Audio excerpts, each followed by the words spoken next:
Hi guys, today I want to share with you my secrets of good Rumba walk.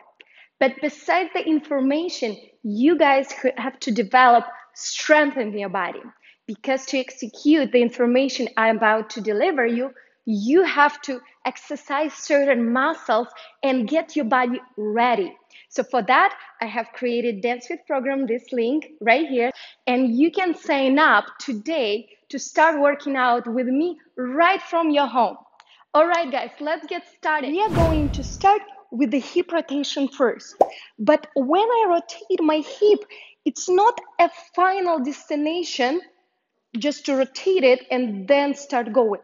The hip rotation is the process. So once I've started to rotate my hip, I right away start pushing my standing leg and keep pushing that back leg away from the floor and keep rotating the hip. As you can see, the hip rotation is the process. It's not just one-time action and that's it, you stop, right? So it's a process from getting from one foot to another, and I keep rotating all the way until I transfer my weight to the front. So basically the main purpose of any walk is to transfer weight from point A to point B. After that, we can add a pendulum action. In essence, pendulum action is the additional thing we add for the character of the dance. So basically, the Cuban dance, which is Rumba and Cha-Cha, those Cuban dances, they have a certain flavor, character, and they have a pendulum action or certain Cuban motion in the hips. So in essence, the pendulum action we need to add a flavor to the dance, to add an authenticity to the dance, that it will look like Rumba. So basically, the main purpose of walk arrive from one leg to another, and we basically accomplish that goal. But to add a flavor into dance and to make it look like Rumba, we have to add a pendulum action. And pendulum action, a lot of people understand a little bit in the wrong way. They think that they have to move hip forward. It's not correct. We are not going to move our hip forward. If you think, for example, what is pendulum? It's action from point A, upper point, to another upper point. It's like a, right, from up to up direction of the motion. So our hip supposed to go from up one upper point to another upper point. Same to the front. When you walk forward, you go from one upper point here, swing all the way towards the rib in the front. So the key word here is towards the rib, because a lot of time people forget to bring their upper body on the front leg, and they have that mistake, what we call in dancing back weight. So they relax too much their shoulders. So that would be not correct. So what we have to remember, once you start to rotate your back hip, you transfer yourself and your head and your chest and your spine on the front heel. Next, we add in the pendulum like the cherry on top of the cake, bringing our hip towards our rib. And you will feel the sensation of obliques engagement. So obliques, it's a side muscles on our core, and they connect a lot of connect our chest and upper body motions together with our legs.